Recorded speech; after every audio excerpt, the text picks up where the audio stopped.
So right now, we do live in a society that is unfair and biased in many different ways. And I think the whole point of focusing on fairness in AI systems is to make sure that the systems that we develop and we deploy reduce unfairness in our society rather than keep things at the same level or even make it worse. And for me, that's really the goal. We've seen a lot of news stories over the past couple of years about AI systems that are used to allocate or withhold opportunities, resources, or information in domains like criminal justice, employment and hiring, finance, credit.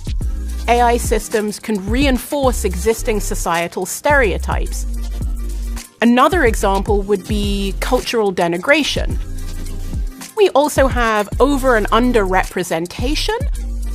There isn't a single definition that we can easily quantify and just integrate into our systems. Fairness relates to not just the system, the technical component, but it relates to the societal context in which the system is deployed. And that means that fairness, in the context of AI systems, is a fundamentally socio-technical challenge. This means that we've got to have a greater diversity of people developing and deploying AI systems.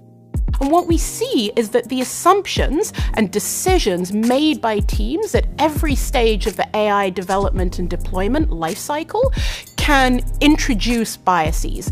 And that's why this is such an important topic. This isn't something that we can just sort of delegate to one or two people and call it quits and move on. No, this is something that everybody has to be thinking about really actively.